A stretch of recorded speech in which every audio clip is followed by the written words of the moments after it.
Լույս։ Լույս էլեկտրամագնիսական ճառագայթում, որն արձակվում է տաքացած կամ գրգռված վիճակում գտնվող մարմինների կողմից։ Հաճախ լույս նշանակում է ոչ միայն տեսանելի լույսը, այլ նաև նրան հարող սպեկտրի լայն հատվածները։ Պատմաբանորեն հայտնաբերվել է անտեսանելի լույս տերմինը՝ ուլտրամանուշակագույն լույս, ինֆրակարմիր լույս, ռադիոալիք։ Տեսանելի լույսի սահմաններն են 380-ից մինչև 750 նանոմետրը, որը համապատասխանում է համապատասխանաբար 790-ից մինչև 385 տերահերց հաճախություններին։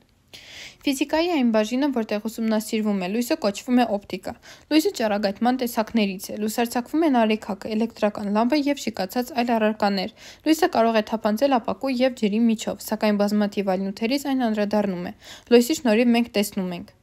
Այն օգնում է մեզ հաղորդակցվելու մեր շրջապատող միջավայրի հետ։ Արեգակը, էլեկտրական լամպը, հեռուստացույցը կամ պարզապես կրակը լուսարձակում են իրենց սեփական լույսը, սակայն առարկաների մեծ մասը չունի սեփական լույս։ Մենք դրանք տեսնում ենք միայն այն բանի շնորհիվ, որ նրանց անդրադարձրած լույսը ընկնում է մեր աչքերի մեջ։ Լույսի ամենամեծ քանակությունն անդրադարձնում են սպիտակ մակերևույթները, այդ պատճառով դրանք այդպես վառ են երևում։ Սև մակերևույթներն իրենց վրա ընկնող լույսը գրեթե չեն անդրադարձնում։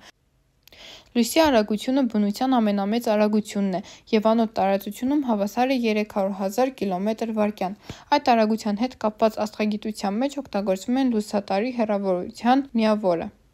որը հավասար է 1 տարի ժամանակահատվածում լույսի անցած ճանապարհի երկարությանը։ Լույսի աղբյուրներ։ Լուսային երևույթները բացառիկ նշանակություն ունեն Երկրի բուսական և կենդանական աշխարհի կենսագործության համար։ Լույսի շնորհիվ ենք ընկալում մարմինների գույնը, չափերն ու ձևը, ստանում ինֆորմացիա շրջապատի մասին։ Որևէ մարմին տեսնում ենք այն ժամանակ, երբ նրանից եկող լույսն ընկնում է մեր աչքերին և առաջացնում տեսողական զգացողություն։ Այն մարմինները, որոնք լույս են արձակում, կոչվում են լույսի աղբյուրներ։ Մեզ համար լույսի հիմնական աղբյուրները արեգակն է։ Աստղերը նույնպես լույսի հզոր աղբյուրներ են, սակայն մեծ հեռավորության պատճառով դրանցից մեզ հասնող լույսը շատ թույլ է։ Լույսի աղբյուր է կայծակը։ Լույսն են արձակում նաև որոշ կենդանիներ, բակտերիաներ և միջատներ, օրինակ լուսատիտիկը։ Ինքնուրույն լույս արձակող այս մարմինները անվանում են լույսի բնական աղբյուրներ։ Լույսի արհեստական աղբյուրները ստեղծվել են մարդու կողմից։ Լույսի արհեստական աղբյուրներն են մոմի բոցը, էլեկտրական լամպը,